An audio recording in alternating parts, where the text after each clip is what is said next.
Yon, magandang araw mga kaibigan, ano? At nandito na naman nga si Sir Yuli upang magbigay ng panibagong kaalaman sa inyo mga kaibigan. Ang ating nang tatalakayin ngayong araw is rationalizing radical denominators.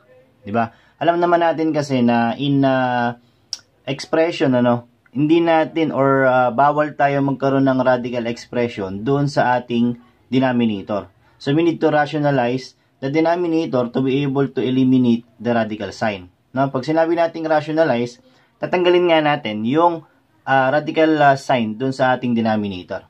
Okay, so but before we do that mga kaibigan, sa mga hindi pa subscriber ni EasyMath, please do subscribe on this channel. It will help you a lot. Promise yan mga kaibigan. Marami na tayong natulungan, marami na nagpapasalamat. So, sama-sama na tayo, no? Click mo lang yung ating notification bell para updated ka sa mga lesson natin araw-araw. Okay, so again, please do not skip ads. Now, saglit lang naman yun. Let it finish and then continue the tutorial afterwards. Okay? So, without further ado, let us have our lesson for today.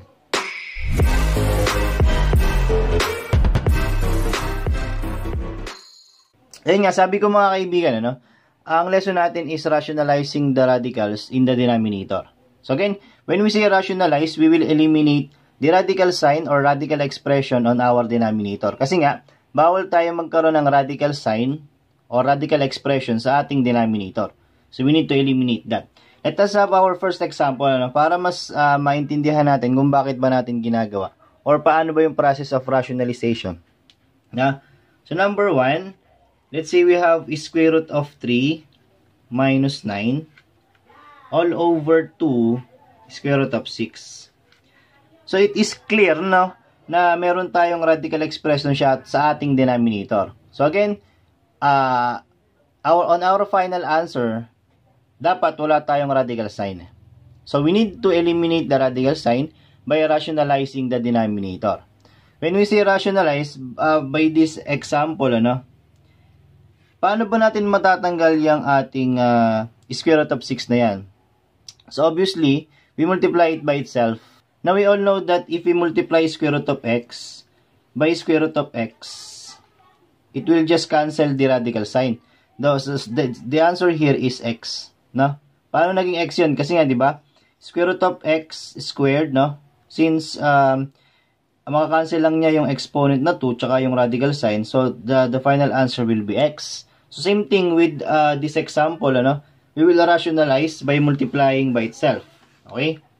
So, multiply lang natin yung denominator by square root of 6, mga kaibigan, para matanggal natin yung radical sign.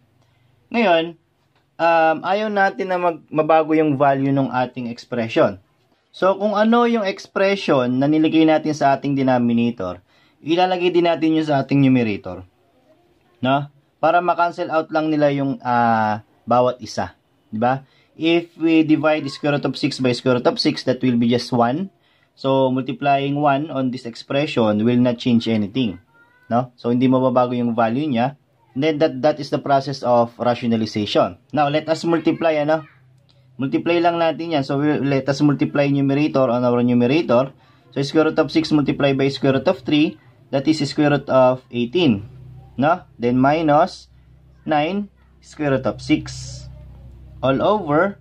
So, multiply natin yung ating denominator. Sabi ko nga, if we multiply the same expression, that will just be cancel the radical sign, ano? So, copy natin yung 2, then multiply by 6. Tanggal na yung radical sign, ano? So, square root of 6 multiply by square root of 6, that is 6. Okay?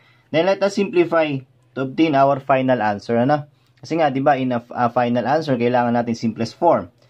Now, on our numerator, square root of 18 can still be deduced.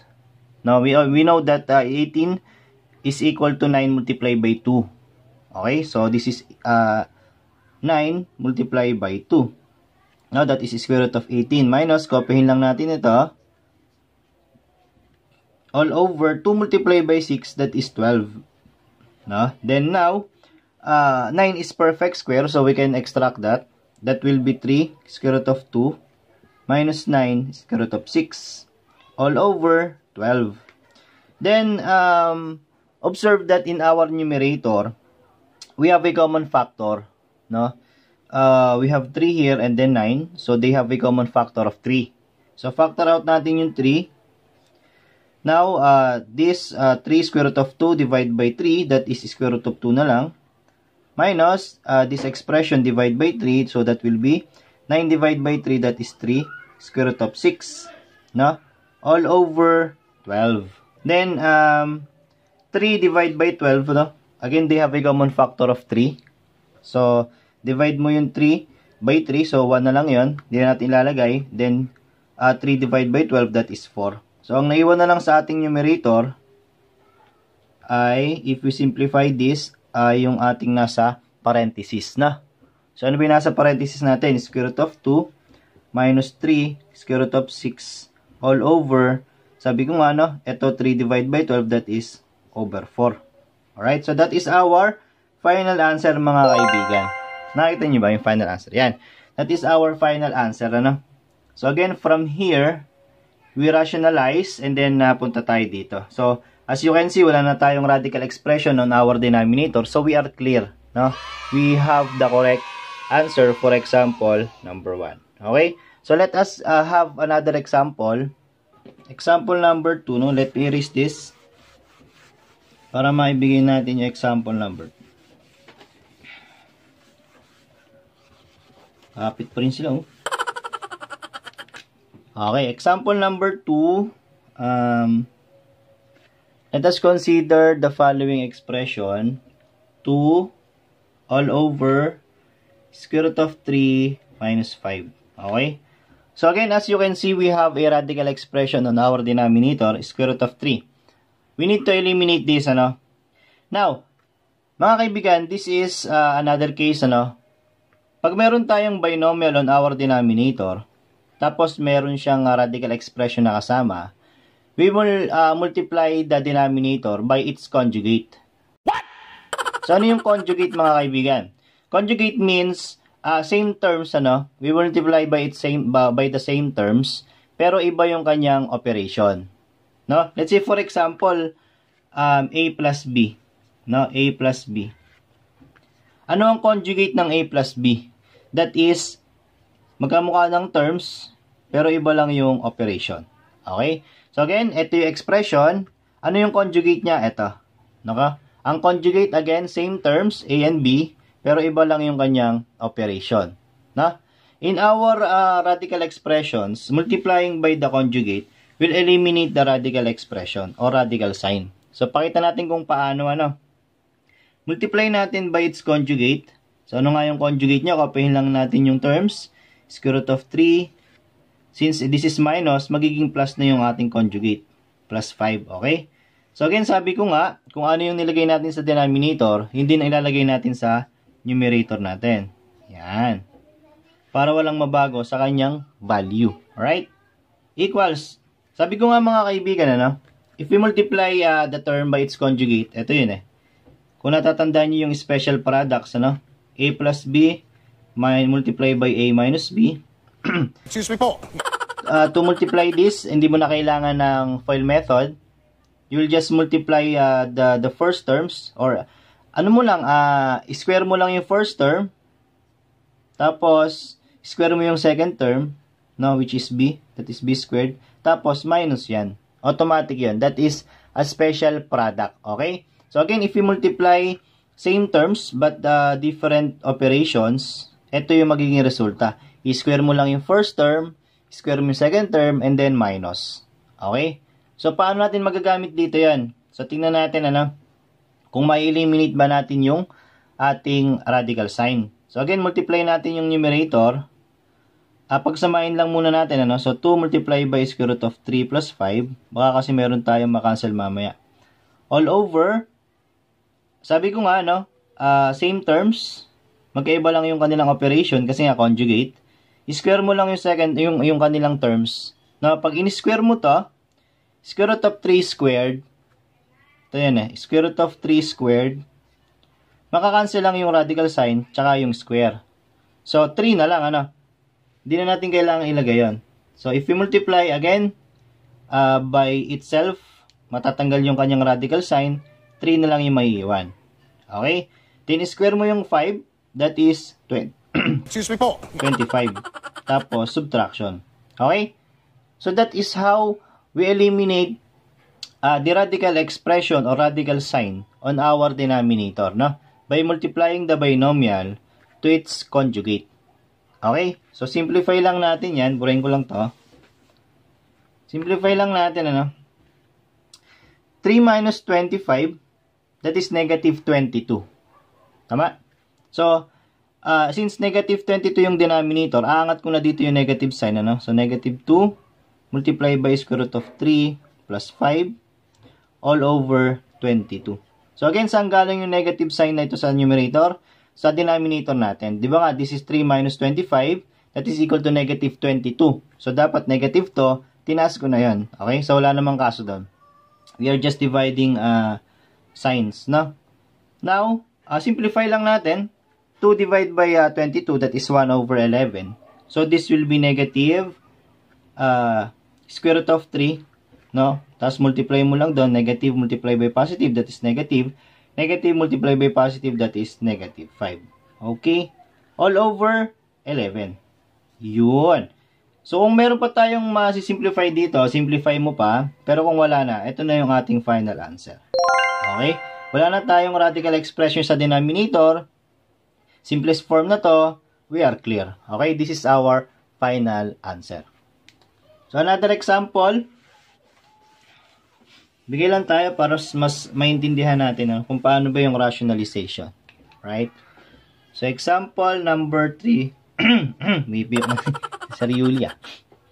Number 3 is square root of 15 all over square root of 5 plus square root of 3. Yan. So again, we have a binomial, a radical binomial on our denominator. So we will multiply by its conjugate. Again, ang conjugate, kopyahin mo lang yung terms. Kopyahin mo lang yung terms. Tapos, since this is plus, minus na yan. Okay, may iba lang yung kanyang operation. So, kung ano yung nilagay natin sa denominator, hindi nilalagay natin sa numerator. Okay? Then, let us multiply. Square root of 15 multiply by square root of 5. So, ilan yun? 5, 75, ano? Square root of 75. Tama ba? Tama. Good job! Minus 15 multiplied by 3, that is square root of 45. Okay? All over. So again, sabi ko nga, conjugate lang yan. Square mo lang yung first term. No, square root of 5 square, that is 5 na lang. Tapos, square mo yung second term. 3 na lang. Tapos, minus. Okay? Then, simplify lang natin, mga kaibigan. Open lang natin yung ating numerator. Square root of 75 minus square root of 45. And then, 5 minus 3, that is 2. Ngayon mga kaibigan, wala na tayong radical expression sa ating denominator. Is this our final answer? So, let's see. Kung ito yung final answer natin, kailangan simplest form na to. If it is not yet in simplest form, hindi pa ito yung final answer natin. We need to simplify it furtherly. Okay? So, tignan natin, ano? Sa square root of 75, meron ba tayong factors na perfect square? So, yes, we have, ano? 75 is also equal to 25 multiplied by 3. No? 25 multiplied by 3, that is 75. And 25 is perfect square. So, square root of 25 multiplied by 3. Minus, how about 45? Yes, we have product, no, factors of 9 and 5. No, 9 multiplied by 5, that is 45. And 9 is a perfect square. Okay? All over 2 equals, so again, extract lang natin yung square root of 25. That will be 5. May iwan yung radical na 3. Radicand, sorry. So, 5 square root of 3 minus perfect square na 9. So, that is 3 square root of 5. All over 2. Yan, mga kaibigan, ano? Our numerator is already in simplest form.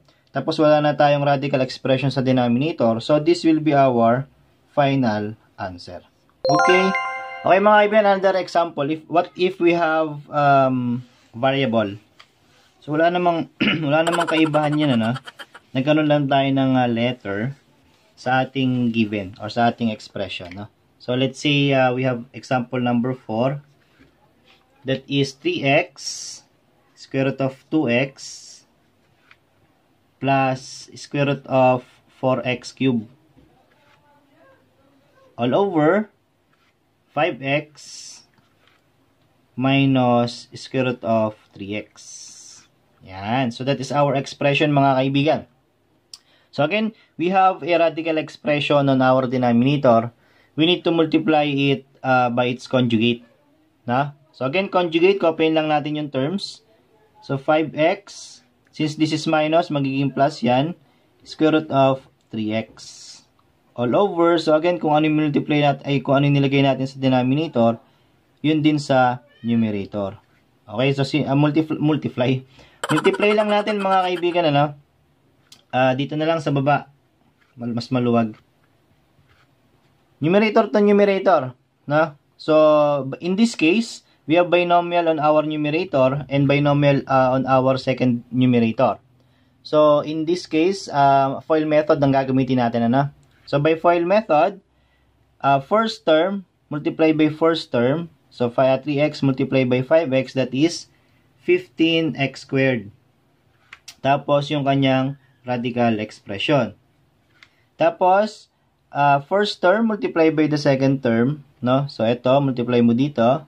That is 3x, no? 3x lang yung nasa labas niya. That is plus 3x. Then, yung radicand multiply lang natin, magiging 6x squared, ano? So, square root of 6x squared.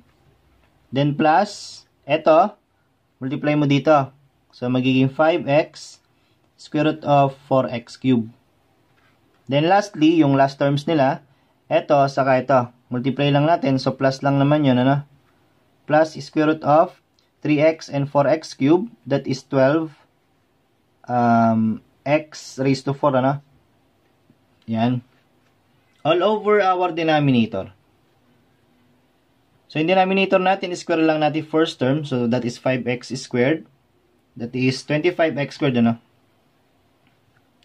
Kasi square mo yung 5, that is 25. Square mo yung x, that is x squared. And then minus, no? Minus. Square mo yung second term. Makakancel lang yung radical sign, that will be 3x na lang. Okay? So, ngayon mga kaibigan, simplify natin yung numerator kasi nga, di ba, masyadong komplikado. So, I think, meron pa tong simplest forms. So, equals, numerator natin, dito, 15x squared, square root of 2x. Yung square root of 2x, simplest form na yun, ano? Wala na tayong ma-extract doon. So, copyin lang natin yun. 15x squared, square root of 2x. How about 6x squared? So, ma-extract natin yung x squared, ano? Lalabas natin yung x, magiging 3x multiply by x. So, that will be 3x squared. Tama, no? Tapos, maiiwan ngayon yung 6 dito sa loob. Yan. Kasi nga, na-extract natin yung x squared. Plus, 4x cubed. 4 is perfect square. So, ma-extract natin yon. Then, is x squared dito. No? So, isang 4. So, magiging 5x. Multiply by yung square root of 4, that is 2. So, magiging 10x.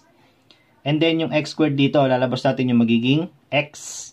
So, magiging 5x multiply by 2 multiply by x, that is 10x squared. Yan. Then, anong maiiwan? Yung isang x, ano? Kasi na-extract natin yung 4, na-extract natin yung x squared. Plus, here. So, 12 is a product of 4 and 3. So, 4 is perfect square, maiiwan yung 3. Tapos, x raised to 4 is, ma-extract natin yun, magiging x squared to. Now, square root of x raised to 4 is x squared. So, 4, magiging 2, x squared, square root of, ano na iwan? Yung 3. Yan. All over, as we can see on our denominator, ano, we have a common factor of x, na x. So, i-factor out natin yung x. Maiiwan ngayon is 25x squared divided by x, magiging 25x. Then 3x divided by x, that will be minus 3. Okay? Then, ano pa? In our numerator, they have a common factors, ano? So, this is 15, 3, 10, 2. So, sa coefficient, wala silang, sa numerical coefficient, wala silang common factors, ano? 15, 3, 10, and 2, wala. How about variables? This is x squared, x squared, x squared, x squared. So, we can factor out 1x here, ano? Kasi nga, meron tayong x sa denominator, so para makancel out natin yung isang x. Okay? So, factor out natin yung isang x. So, pag tinanggal natin isang x doon, matitira is isang x na lang, ano? Square root of 2x. Plus, dito naman, tatanggalin din ulit natin yung isang x. Square root of 6. Plus, dito din, no? Plus 10x, square root of x. Plus, dito din. So, 2x, square root of 3. All over, x multiply by 25x minus 3. Then, cancel na to mga kaibigan. No? Then, we can obtain now our final answer. Ano na lang maiiwan? Anong natira? So, ang natira ngayon mga kaibigan is itong numerator natin, which is 15x square root of 2x plus 3x square root of 6 plus 10x square root of x plus 2x square root of 3. Siyempre, all over by our denominator, 25x minus 3. And that is our final answer. Ano? Medyo mahaba lang, pero pag nakuha mo na yung final answer, magiginhawahan ka na, no? So, that's it for today mga kaibigan. No? That is how we rationalize radical denominators. If you have questions, just comment down below. Or kaya naman message mo ako sa ating FB page. Walang problema doon. We will try to answer every questions you have. Kung hindi ito yung hinahanap mo, punta ka lang dyan sa ating description box. Nandyan yung playlist natin. Halongkaitin mo lang doon yung mga tutorial natin. Ano? So, baka nandun yung hinahanap mo. So, yun lang mga kaibigan. Kita-kita tayo sa susunod na tutorial natin. Again, open pa rin si EasyMath sa ating tutorial services. Ano, if you are interested, just comment down below or kaya naman message mo ako sa ating FB page. Okay? So, yun lang mga kaibigan. Salamat. Kita-kita tayo. Bye-bye.